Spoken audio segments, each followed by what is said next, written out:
জেলের বাচ্চা, তোর কত বড় সাহস! আমি তোর কাছে মাছ দেখতে চাইলাম আর তুই মাছটা ঢেলে পুরো ফলটা নষ্ট করে দিলি। কি হয়েছে বাবা? কি হবে? এই জেলের বাচ্চা মাছটা ঢেলে পুরো ফলটা নষ্ট করে দিয়েছে। এই ছোট লোকের বাচ্চা, জেলের বাচ্চা, তুই এটা কি করছস? তুই জানোস আমার এই টাইলসের দাম কত?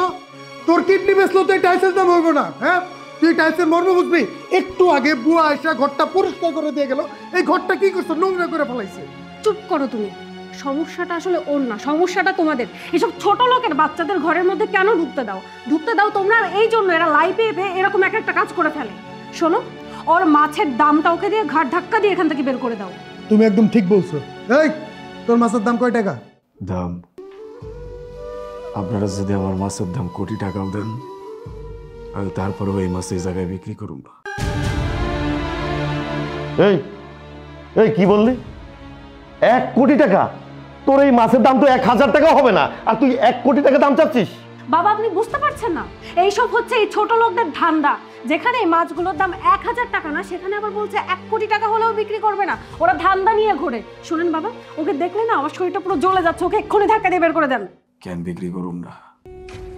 এই যে আপনার পাশে যে মাইয়াটা খাড়া রয়েছে, এবার এটা আমার কে হয় জানেন? আমার ছোট বোন, আমার নিজের ছোট বোন।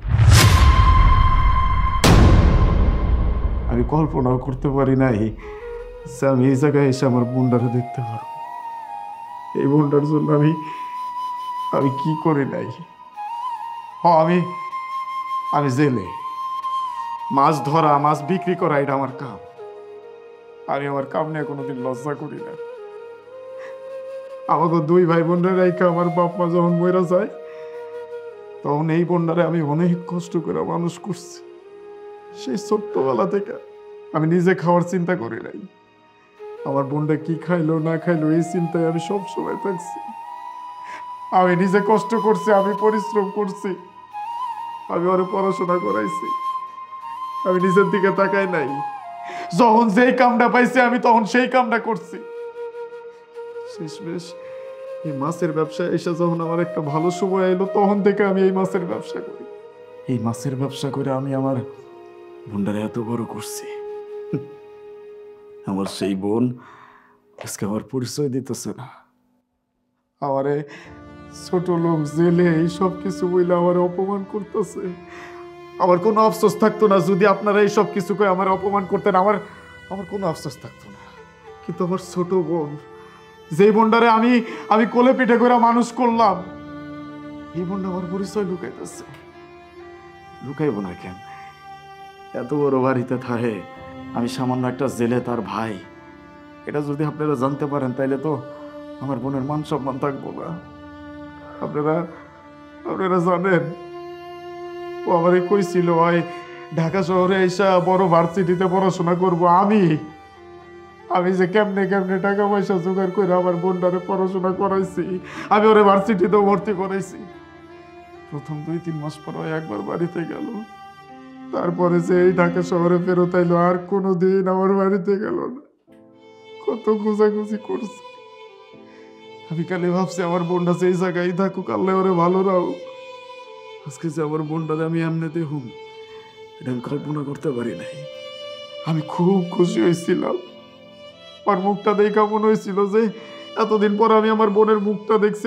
আমি অনেক খুশি হয়েছিলাম। কিন্তু যখন আমার বোনটা আমার পরিচয় গোপন করলো, আমার ছোট লোক ছেলে বলে অপমান করলো, আমি নিতে পারি নাই। আপনাকে কারো কোনো কথা আমার কানের ভিতরে যায় নাই। আমার বোনটা যখন আমার অপমান করছে, আমার অস্বীকার করছে, এই জায়গাটা পুরো ভেঙ্গে চুরমার হয়ে গেছে। আমি বিক্রি করুন না আপনাকে বাড়িতে, আমি এই মাছ বিক্রি করুন না। মমিতা, ও কি বলছে? ও কি তোমার ভাই? না না, তুমি এটা কি বলতেছো? ও আমার ভাই হতে যাবে কেন? ওর মতো একটা ছোট লোক ফকিন্নি জেলে। তুমি সত্যি করে বলো, ও কি তোমার ভাই? আরে আমি বললাম তো, ছোট লোক ফকিন্নিটাকে আমি চিনি না। আরে চুপ! এই কত বড় সাহস, তুই আমার চোখের সামনে আমার বোনের গায়ে হাত তুলছস? এই তোর কলিজাটা কত বড় হইছে রে! আমার সেই বোনের গায়ে আমি কোনোদিন একটা ফুলের টোকা দেই নাই, তুই সেই বোনের গায়ে হাত তুলছস। আমি যে তোর এই জায়গায় জানি মাইরা পালাই নাই, আমি যে তোর এই জায়গায় জ্যান্ত পুইতা পালাই নাই, এটা তোর বাপের ভাগ্য। তুই আমার বোনের গায়ে হাত দিস, ভাইয়া, আমি তোমাকে অস্বীকার করলাম, তোমাকে এত গালিগালাজ করলাম, তারপরেও ও যখন আমাকে থাপ্পড় মারলো তোমার বুকটা কেঁপে উঠলো। তুমি আমাকে এত ভালোবাসো, আমি তোমার সাথে এত অন্যায় করার পরেও তুমি সব ভুল ক্ষমা করে দিয়েছো, আমার পক্ষ নিয়ে কথা বলছো। আমাকে যদি কেউ আঘাত দেয় তুমি সেটা সহ্য করতে পারছো না। আমি ভুল করে ফেলছি ভাইয়া, আমি অনেক বড় ভুল করে ফেলছি, আমাকে প্লিজ তুমি মাফ করে দাও। ছোটবেলা থেকে আমি তোমার কাছে যখন যেটা চেয়েছি তখন সেটা পেয়েছি, তুমি আমাকে সব কিছু দিছো। আর আমি এত স্বার্থপর একটা মেয়ে যে আমি সব কিছু ভুলে গিয়ে এখানে টাকা পয়সার লোভে পড়ে তোমাকে অস্বীকার করছি। আমাকে মাফ করে দাও ভাই, আমি ভুল করে ফেলছি ভাইয়া। থাক, মাফ চাইতে হইব না। আমি মাফ তোরে সেই দিনই করে দিচ্ছি যেদিন তুই আমার মুখে সুট কালি মাখাইয়া আরেকটা ছেলের হাত ধরে চলে আইসস। আমি জানতাম না রে তুই সংসার করতেছস, তুই বিয়া করছস। আমি ভাবছি আমার বোনটার কি না কি হয়ে গেছে, আমি পাগলের মতো তোরে খোঁজাখুঁজি করছি। আমি আজকে খুশি আমার বোনটা অন্তত ভালো আছে, সুখী আছে। আমার পরিচয় দেওয়াস নাই, আমার কোনো দরকার নাই। আমি মানুষটা একা থাকতে পারো। আজকের পর থেকে আমি ভাই বুঝে আমার আপন বলতে এই দুনিয়াতে আর কেউ নাই। আমার বাপ মায়া ছিল, আল্লাহ তাকে নিয়ে গেছে। আর আমার একটা ছোট বোন ছিল যারে আমি হারা ফেলাইছি। আমার জীবনে আর কেউ নাই, আমার কোনো আফসোস নাই। তোমার কাছে আমি হাত জোর করে মাপ চাইতেছি ভাই। আমি না রাগটা কন্ট্রোল করতে পারি নাই, আমার বোনের গায়ে হাত তুলছো তো, আমি তোমার গায়ে হাত তুলে ফেলাইছি।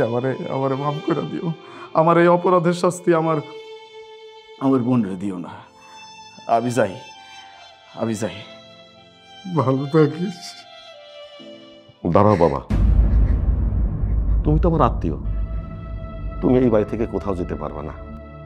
আর আমি আমার ভুলটা বুঝতে পেরেছি বাবা, আমি না বুঝে তোমার গায়ে লাথি মেরেছি। তুমি কিছু মনে করো না, তুমি আমার বাড়িতে থাকো। না, আমি কিছু মনে করি নাই।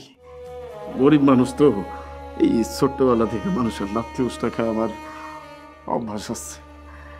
এইবারই আমার জন্য না, আমি কারো আত্মীয় না, আমার এই দুনিয়াতে কেউ নাই।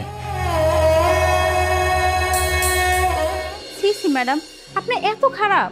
আপনার আমি এত ভালো মনে করতাম, এত ভালো মনের একটা মানুষ মনে করতাম। আর আপনার মন নাকি এত ছোট, যে ভাই আপনার এত কষ্ট করে মানুষ করছে, আপনি নাকি টাকার লোভে সাহেবের সাথে ভাইকে আসছেন এই ভাইয়ের মুখে চুনকালি দিয়া। সিসি ম্যাডাম, আপনার এত ভালো মনের মানুষ আমি মনে করছি, আর আপনার মন এত নোংরা। আজকে যদি আমার এমন একটা ভাই থাকতো, আমি আমার মাথায় তুলে রাখতাম। আমি ভাবতাম আমার পুরো ফ্যামিলি আছে আমার সাথে। সেই ছোট থেকে সাহেবরা আমার এখানে আনছে, আমি এই বাসায় কাজ করি, তাদেরকে আমার ফ্যামিলি মনে করি।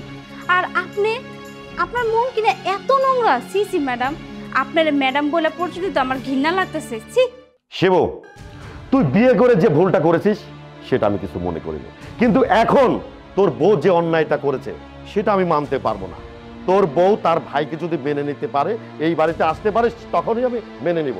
হ্যাঁ বাবা, তুমি একদম ঠিক কথা বলছো। মমিতা, তুমি যেদিন তোমার ভাইকে নিয়ে বাড়িতে আসতে পারবে সেদিন আমার এই বাড়িতে ঢুকবে। সেই পর্যন্ত তোমার এই বাড়িতে কোনো জায়গা নেই, বের হয়ে যাও। হ্যাঁ, আমি চলে যাচ্ছি। আসলে আমি যে অন্যায় করছি, এ অন্যায়ের কোনো মাপ হয় না। আমি আমার ফ্রেস্তার মতো ভাইকে অস্বীকার করেছি। ভাইয়ের সব স্মৃতি আমি ভুলে গিয়েছিলাম, আমি টাকা পয়সা সব কিছু পেয়ে। আমি আসলে পাপী, আমার কোথাও ঠাঁই হওয়া উচিত না বাবা। আমি চলে যাচ্ছি।